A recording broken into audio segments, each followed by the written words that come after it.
የአብይ ጾም ሁለተኛ ሳምንት ቅድስት።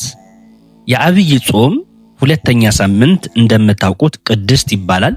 እንግዲህ ቤተክርስቲያናችን የአብይ ጾምን በተለያዩ ስያሜዎች ሳምንታቱን ሰይማቸዋለች። የመጀመሪያው ያው እንደምታውቁትላችሁ ዘወረደ ብለን ጀምረናል። ሁለተኛው አሁን ያለንበት ሳምንት ደግሞ ቅድስት ነው። ስለዚህ ቅድስት ምንድነው? ትርጉሙ ምንድነው? እንዴት ተሰየመ? መጽሐፍ ቅዱሳዊ ማብራሪያው ምንድነው የሚለውን ደግሞ ዛሬ በዚህ ቪዲዮ የምንመልስላችሁ ይሆናል ወይም ደግሞ የምንመለከተው ይሆናል። እንደምታውቁት የአብይ ጾም አጠቃላይ ሳምንታቱ 8 ናቸው። ከ8ቱ ሳምንታት ደግሞ የመጀመሪያውን ሳምንት ዘወረደን ጨርሰን ቅድስትን ይኸው ልንጀምር ነው። ስለዚህ የአብይ ጾም ሁለተኛ ሳምንት ቅድስት ምን እንደሆነ እንመለከታለን። ከዛ በኋላ ደግሞ የሚቀጥሉትን ሳምንታቶች ደግሞ እንግዲህ ከማብራሪያ ጋር በወቅቱ በጊዜው የምንመለከታቸው ይሆናል። ውድ የያኖስ ቲዩብ ቤተሰቦች ከናንተ የሚጠበቀው ይሄንን ቪዲዮ እስከ መጨረሻው መመልከትና ላይክ ማድረግ ነው። እንዲነሳላችሁ በዚህ የዩቲዩብ ቻናል እንዲቀርብላችሁ የምትፈልጓቸው ሐሳቦች በሙሉ ኮሜንት ላይ ማስቀመጥ ሐሳባችሁን መስጠት ትችላላችሁ። እንደዚሁም ደግሞ እንዲመለስላችሁ የምትፈልጓቸው ጥያቄዎች ካሉ ማንኛውም ጥያቄ ሊሆን ይችላል፣ መንፈሳዊ ጥያቄ እዚህ ቻናሎቻችን ላይ ማስቀመጥ ትችላላችሁ ማለት ነው። እንደዚሁም ደግሞ ውድ የያኖስ ቲዩብ ቤተሰቦች ቻናላችንን ሰብስክራይብ ያላደረጋችሁ ይህንን ቪዲዮ የምትመለከቱ ባካችሁን ቻናላችንን ሰብስክራይብ አድርጉልን። ቻናላችንን ሰብስክራይብ ያደረጋችሁ ደግሞ ቪዲዮን ቻናሉን እየፈለጋችሁ ከምትመጡ የደወል ምልክቷን ተጭናችሁ እንግዲህ ሁሌ ቪዲዮ ስንለቅ እንዲደርሳችሁ ማድረግ ትችላላችሁ ማለት ነው። እንግዲህ አሁን ቀጥታ ወደ ቪዲዮ ሐሳብ እንምጣ። እንግዲህ ቪዲዮ ሐሳብ በመግቢያችን ላይ እንዳልነው የአብይ ጾም ሁለተኛው ሳምንት ቅድስት ይባላል። ቅድስት ማለት ምን ማለት ነው የሚለውን ደግሞ ከማብራሪያ ጋር እንመለከታለን። እንግዲህ እንደምታውቁት የቅድስና ባለቤት የሆነው እርሱ አምላካችን እግዚአብሔር ነው። እቀደስ ኃይል በእርግጥ ቅዱስ ነው። እከበር ኃይል ብሩክ ነው፣ የተባረከ ነው። እከበር ኃይል ክቡር ነው። እባረክ ኃይል ብሩክ ነው። በእርሱ የባህሪ ቅድስና እኛን በአርአያውና በአምሳሉ ፈጥሮ ብሩክ ሆኖ ባረከን፣ ቅዱስ ሆኖ ደግሞ ቀደሰን፣ ሕያው ሆኖ ደግሞ እኛንም እንደምታውቁት ሕያዋን አድርጎናል ጌታችን መድኃኒታችን ኢየሱስ ክርስቶስ። እንደዚሁም ደግሞ ይህ ብቻ ሳይሆን የጸጋ ቅድስናንም ከእርሱ አግኝተናል ማለት ነው። ቅድስናው የተለየ ነው። ቅድስናው የከበረ ነው። እሱ የሚመሰገን፣ የሚሰጥ፣ የሚያድል ነው። የሚያነጻ ነው። የሚባርክ ነው። እንደዚሁም ደግሞ የሚያስተሰርይ አምላክ ነው። ይህን ደግሞ ስለሆነ እንከን ጉድለት የሌለበት ሙሉ ነው ማለት ነው። እንደዚሁም ደግሞ ለእኛም ጭምር ለእኛ ለባለሟሎቹም ጭምር ቢሰጠው የማይጎድል ነው። ተከፍሎ የሌለበት ቅድስና ሆኖ እኛንም ደግሞ የቅድስና ጸጋ ተካፋይ እንግዲህ ሆነናል ማለት ነው። ያው እንደምታውቁት እኛ ብንሰጥ ለምሳሌ 10 ብር ይዘን ከ10 ብሩ 5ቱን ብንሰጥ 5 ይጎልብናል አይደል? በእርግጥ በቤተክርስቲያናችን በምጽዋት ሕግ ውስጥ ምጽዋት አይታችሁ ከሆነ ሰው ምጽዋት ይመጸውታልና በምጽዋት ሕግ ውስጥ አንድ ሰው ከ10 ላይ 5 ቢሰጥ 5 አይደለም የሚቀረው፣ እንደውም ትርፍ 15 ነው የሚኖር በምጽዋት ሕግ ማለት ነው። ምክንያቱም ለድሃ የሰጠ ለእግዚአብሔር እንዳበደረ ነው። ለድሃ ለመጻተኛው ለችግረኛው የሰጠ ለእግዚአብሔር እንዳበደረ ስለሚቆጠር በምጽዋት ሕግ ማለት ነው። እና ጌታችን አምላካችን መድኃኒታችን ኢየሱስ ክርስቶስ ተከፍሎ የሌለበት ቅዱስ ሆኖ እኛንም ደግሞ የቅድስና ጸጋ ወይም ደግሞ የቅድስና በጸጋ ተካፋይ አድርጎናል ማለት ነው። ያ ማለት የተሰጠንን ቅድስናና ገንዘብ እንድናደርግ እንደዚሁም ደግሞ እንድንጠቀምበት በጾም፣ በጸሎት፣ በስግደት፣ በመጽዋት ከላይ እንዳልኳችሁ ማለት ነው። በሌሎችም ደግሞ በጎ ምግባራት እንግዲህ በመትጋት እንግዲህ እናገኛለን ማለት ነው። ሌላው በዚህ በኦሪት ዘፍጥረት ምዕራፍ 2 እና ኦሪት ዘሌዋውያን ምዕራፍ 19 ላይ ሄዳችሁ ስታነቡ እኔ እግዚአብሔር አምላካችሁ ቅዱስ ነኝና እናንተም ቅዱሳን ሁኑ ብሎ እንግዲህ ነግሮናል። እንደምታውቁት ይህን ሁሉ መንደርደሪያ መግቢያ እያነሳን ያለ ነው የአብይ ጾም ሁለተኛ ሳምንት የሆነውን ቅድስትን እንዴት ነው ከመጽሐፍ ቅዱስ አንጻር ከኛ ሕይወት አንጻር ምንረዳው የሚለውን ለማብራራት ነው ማለት ነው። ስለዚህ የት መሄድ እንዳለብንና በግልጽ ልበ አምላክ ነቢየ እግዚአብሔርም ቅዱስ ዳዊት ሲናገር ወደ ቅዱስ መቅደስ እሰግዳለሁ፣ ስለ ትምህርትና ስለ እውነት ስምን አመሰግናለሁ፣ በሁሉ ላይ ቅዱስ ስምን ከፍ ከፍ አድርጋልና ብሎ በመዝሙረ ዳዊት መዝሙር 137 ቁጥር 2 ላይ እንግዲህ ተናግሯል ማለት ነው። ያ ማለት የተቀደሰን መስዋዕት በተቀደሰ ቦታ እንፈጽማለን ማለት ነው። መቼ ቢሉ በሰንበት፣ በበዓላት፣ በማህበረ አብይ ሄዶ ክርስቲያኖች በሚሰበሰቡበት፣ ስመ እግዚአብሔር በሚጠራበት፣ ታቦት ባለበት፣ እግረ እግዚአብሔር በቆመበት ቅዱስ ስሙን ከፍ ከፍ በማድረግ እንግዲህ ቅድስናን ገንዘብ እናደርጋለን ማለት ነው። እንግዲህ ይሄንን የአብይ ጾምን ሁለተኛውን ሳምንት አሁን ያለንበትን ወቅት ማለት ነው የአብይ ጾምን ሁለተኛ ሳምንት የቤተክርስቲያናችን ሊቅ የሆነው የቤተክርስቲያናችን ድንቅ የሆነ የዜማ አባት የሚባለው ሊቁ ቅዱስ ያሬድ ሲናገር ለአብይ ጾም ሁለተኛ እሁድ ባዘጋጀው ምስጋና አማካኝነት ዕለቱ ቅድስት የሚል ስያሜ በቤተክርስቲያናችን እንግዲህ ተሰጥቶታል ማለት እንደምታውቁት እንዳሉን ይሄ የአብይ ጾምንም ሁሉንም ሳምንታት ያ ማለት 8ቱንም ሳምንታት ስያሜ የሰጣቸው ቅዱስ ያሬድ ነው። ቅዱስ ያሬድ ይሄን ሁለተኛውን ሳምንት ደግሞ ቅድስት ብሎ እንግዲህ ሰይሟታል ማለት ነው። ቅድስት ብሎ ሰይሟታል።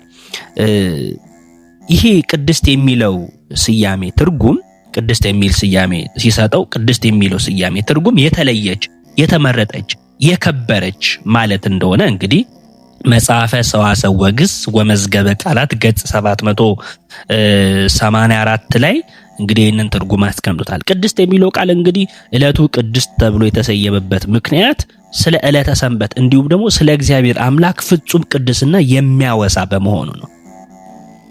አያችሁ፣ ቅድስት ከላይ ቅድስት ማለት ምን ማለት ነው? የተለየች ማለት ነው አለን።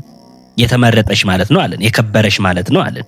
መጽሐፈ ሰዋስው ወግስ ወመዝገበ ቃላት ገጽ 784 ላይ ቅድስት የሚለው ቃል ደግሞ ዕለቱ ቅድስት ተብሎ የተሰየመበት ምክንያት ማለት ነው ስለ ዕለተ ሰንበት እንዲሁም ደግሞ ስለ እግዚአብሔር አምላክ ፍጹም ቅድስና የሚያወሳ በመሆኑ ነው ብሎ ይናገርና እግዚአብሔር አምላክም ፍጥረታቱ የእርሱ ስም በማመስገን የአምላካችን የእግዚአብሔርን ስም በማመስገን ይኖሩ ዘንድ ለቅድስና ሕይወት ፈጥሯቸዋል እና ማለት ነው። ስለዚህ በሰንበት እሁድ ወይም በሰንበተ ክርስቲያን እሁድ ክርስቲያኖች የቅድስናን ተግባራትን ከሌላው ቀን አብዝተው ይፈጽማሉ።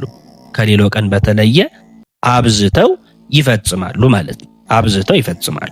ዕለቱ ከተግባር ስም ከክብር የተባረረበት ክብርት ሰንበት ቅድስት ስለሆነች ቅዱስ ያሬድ ቅድስት ብሎ ጠርቷታል ማለት ነው። ጠርቷታል እና የምትቀደስ የምትቀድስም ጭምር ከብራ የምታከብርም ጭምር አክብረናት የምንከብርባትም ጭምር በመሆኗ እንግዲህ ሊቁ ቅዱስ ያሬድ በጾመ ድጓው ተናግሯል ማለት ነው። ሌላው ሊቁ ቅዱስ ያሬድ በጾመ ድጓው ምን ብሎ ይናገራል? ለእግዚአብሔር ተገዙ፣ ስሙንም ጥሩ፣ ስራውንም ለአሕዛብ ንገሯቸው፣ ለስሙ ምስጋናን አቅርቡ፣ ሰንበትንም ምን በሉ አክብሩ፣ እውነትንም አድርጉ ብል የማያበላሸው ሌባም የማያገኘው በሰማያት ያለ መዝገብን ለእናንተ ሰብስቡ፣ ተዘጋጅታችሁም ተቀመጡ፣ ክርስቶስ ወዳለበት ወደ ላይ አስቡ። ስለዚህ ሰው ሰንበትን አክብሮ ጾሞ ጸልዮ ቅድስናን ጠብቆ መኖር እንዲችል እግዚአብሔር የፍቅሩ መገለጫ የሆነውን ትእዛዙን ይነግሩናል ማለት ነው። ይነግሩናል። ስለዚህ በዚህ ቅድስት በተባለች ዕለት ትርጓሜው ደግሞ የተለየች የተከበረች ማለት እንደሆነ እንግዲህ እንመለከታለን። ሌላው ቅዱስ ያሬድ ይሄንን ወቅት ይሄ አሁን ያለንበትን ቅድስት የሚለውን ስያሜ የሰጠነውን ቅዱስ ያሬድ ወቅቱን ቅድስት ብሎ ሲሰይም መሰረታዊ የሚባሉ 4 ነገሮችን ያሳየናል። መሰረት የሚባሉ አንደኛ የ40 ቀን ጾም መጀመሪያ በመሆኑ ነው። እንደምታውቁት አብይ ጾም አጠቃላይ 55 ቀን ነው የሚጾመው እና ከ55ቱ ቀን ጌታችን መድኃኒታችን ኢየሱስ ክርስቶስ የጾመው 40 ቀን ብቻ ነው። 2 መሰረት የሚባሉ ምክንያቶች አሉት። አንደኛው ጾመ ሕርቃልና ሕማማት የሚለው ከአብይ ጾም ውጪ ናቸው። ግን ቤተክርስቲያናችን አብረን እንድንጾም እነዚህን ሕማማትን ሳምንትንና ሕርቃልን ጾመ ሕርቃልን ወይም ደግሞ ዘወረደ የሚለውን ሳምንት ከአብይ ጾም ከ40 ቀን ጋር አንድ ላይ አድርጋ አጠቃላይ 55 ቀን እንድንጾም አድርጋለች። ምክንያቶቹ ነው በተለያየ ትምህርት ስለምን። ሁለተኛው ቅዳሜና እሁድን ስንደምር የሚለው ትምህርት ነው። ቅዳሜና እሁድን ስንደምር አጠቃላይ 55 ቀን ይሆናል የሚል ትምህርት ነው። ስለዚህ ዋናው ጌታችን የጾመው ጾሙ የሚጀምረው የ40 ቀን መጀመሪያ የሚጀምረው በዚህ ቅድስት በተባለችው ዕለት ነው። ስለዚህ ዕለቱ ከአብይ ጾም ቀናት ውስጥ 40ው ጌታችን መሬታችን ኢየሱስ ክርስቶስ የጾሙ ጾም መጀመሪያ ስለሆነች ቅድስት ተብላለች ማለት ነው። የመጀመሪያው ምክንያት ቅዱስ ያሬድ ወቅቱን ቅድስት ብሎ የሰየመበት ምክንያት። ሁለተኛው ቅድስት ሰንበት ላይ በመዋሉ ነው። ቅድስት ሰንበት ላይ በመዋሉ ነው። እንግዲህ የሰንበትን ቀን ትቀድሰው ዘንድ አስብ ተብሏል በኦሪት ዘጸአት ምዕራፍ 20 ላይ ሄዳችሁ ስታነቡ ማለት ነው። የሰንበትን ቀን አስቀድሞ የቀደሰ የባረከ ራሱ እግዚአብሔር ነው። ስለዚህ እግዚአብሔርም 7ኛውን ቀን ባረከው፣ ቀደሰው። እግዚአብሔርም ሊያደርገው ከፈጠረው ሥራ ሁሉ በእርሱ አርፏልና ብሎ ደግሞ ኦሪት ዘፍጥረት ምዕራፍ 2 ላይ አያችሁ። ስለዚህ እግዚአብሔር የሰንበትን ቀን አስቀድሞ የቀደሰ የባረከ አምላክ ነው። ራሱም ደግሞ እግዚአብሔር ነው። እግዚአብሔር ደግሞ 7ኛውን ቀን ባርኮታል፣ ቀድሶታል፣ ቀደሰውም ይላል። እግዚአብሔርም ሊያደርገው ከፈጠረው ሥራ ሁሉ በእርሱ አርፏልና ብሎ እንደዚሁም ከምዕመናን ወገን አንድስ እንኳን በእሁድ ቀን ለገንዘብ መትጋት ገንዘብንም አምጣ ብሎ መጣላትና ዋስ መያዝ አይገባውም።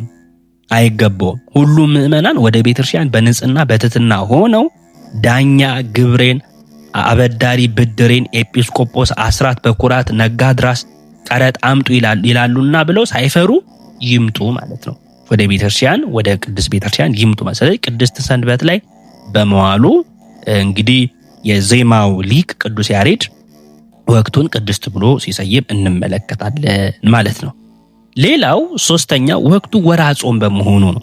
ወቅቱ ወርሃ ጾም ወይም ደግሞ የጾም ወቅት በመሆኑ ምዕመናን ይህንን ወቅት በጾም፣ በጸሎት፣ በእንባ፣ በስግደት፣ በአርምሞ ወይም በዝምታ፣ በመልካም ሥራ ቅድስና የምናገኝበት ጊዜው ሰው ወደ እግዚአብሔር አብዝቶ የሚተጋበት ወቅት በመሆኑ ለእግዚአብሔር የሚገባ ነገር ለማድረግ የነገር ሁሉ መጀመሪያ ለመልካም ነገር መነሻው በቅድስናና በንጹህ